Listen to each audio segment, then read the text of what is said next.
ٹھیک ہے مفتی صاحب، کالرز کے بھی سوالات ہیں اور عبادات کے تعلق سے بات ہوئی، وہ کون سی عبادات ہیں کہ جہاں پاکیزگی کی شرط ہے؟ دیکھیں، طہارت تو جیسے کہ میں نے پہلے بھی عرض کیا کہ غسل تو خیر سب کے لیے ہی ہے کہ جو عبادتیں ہم کرتے ہیں، عبادت سے مراد یہاں پر ہماری ہو رہی ہے نماز کی بات ہو رہی ہے، تلاوت کلام مجید کی ہم بات کر رہے ہیں، اس طرح کی عبادات کی بات کر رہے ہیں۔ باقی جو ہے وہ عبادات کہ جن کا تعلق، جن کے اندر ہم اس طرح کی کوئی پریکٹس نہیں کرتے، یعنی جیسے روزہ رکھنا ہے، روزہ رکھنا ہے یا زکوٰۃ دینا ہے، یا جیسے قربانی کا بھی ذکر ہوا کہ یہ بھی عبادات ہیں، لیکن ان عبادات کے لیے غسل ہونا یا وضو ہونا شرط نہیں ہے،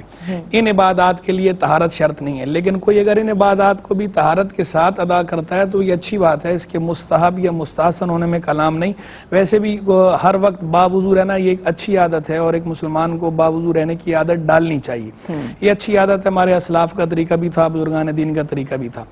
باقی لیکن جو ہے وہ نماز پڑھنے کے لیے تو غسل اور وضو دونوں کا ہونا ضروری ہے۔ قرآن مجید فرقان حمید کو چھونے کے لیے، مصحف شریف کو ٹچ کرنے کے لیے بھی جو ہے وضو کا ہونا بھی ضروری ہے، غسل کا ہونا بھی ضروری ہے۔ باقی صرف تلاوت کلام مجید کرنی ہے، زبانی کرنی ہے، اس کے لیے وضو کا ہونا ضروری نہیں ہے، لیکن غسل ہونا اس کے لیے بہرحال ضروری ہے۔ یعنی طہارت کا تصور ہے، لیکن طہارت صغرا اس کے لیے جو ہے وہ ضروری نہیں ہے، کبرا طہارت جو ہے وہ کافی ہے۔ اسی طرح جو ہے وہ مسجد کے اندر جو ہے جانا، جو ہے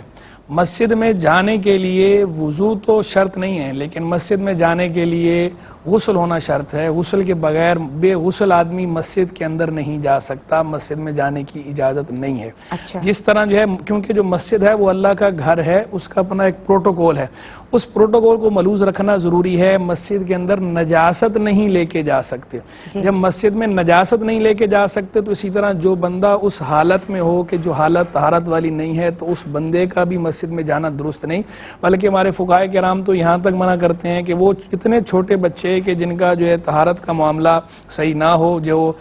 پیشاب کر دیتے ہیں، اور اس طرح کے چھوٹے بچوں کو مسجد میں لے کے جانا منع ہے۔ بلکہ خود حدیث کے اندر بھی ممانعت کی گئی ہے کہ مسجدوں کو اس طرح کے بچوں سے اور پاگلوں سے دور کرنے کا فرمایا گیا ہے۔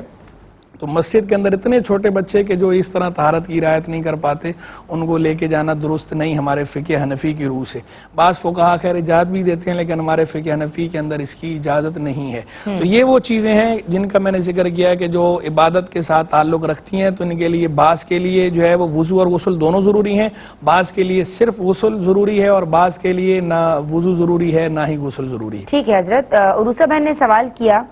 دن کے 12 بجے قرآن پاک پڑھا جا سکتا ہے؟ دن کے 12 بجے قرآن مجید فرقان حمید پڑھنے میں کسی قسم کی کوئی قباحت نہیں ہے، کوئی حرج نہیں ہے۔ ہاں 3 اوقات جو مکروہ کہلاتے ہیں، ان مکروہ اوقات میں ایک وقت جو ہے یہ نصف النہار شرعی والا کہلاتا ہے، زوال کا وقت جسے ہمارے ہاں عرف عام میں کہا جاتا ہے، اس وقت کے اندر بھی قرآن مجید کی تلاوت کی جا سکتی ہے، صرف خلاف اولا قرار دیا گیا ہے۔ خلاف اولا کا مطلب یہ ہے کہ کوئی اگر بچے تو اچھی بات ہے، لیکن کوئی اگر پڑھتا ہے تو اس میں کوئی حرج نہیں، لیکن وہ خلاف اولا کہنا بھی محض احتیاطی ہے، ورنہ قرآن مجید فرقان حمید پڑھنے میں تو اس وقت میں بھی کوئی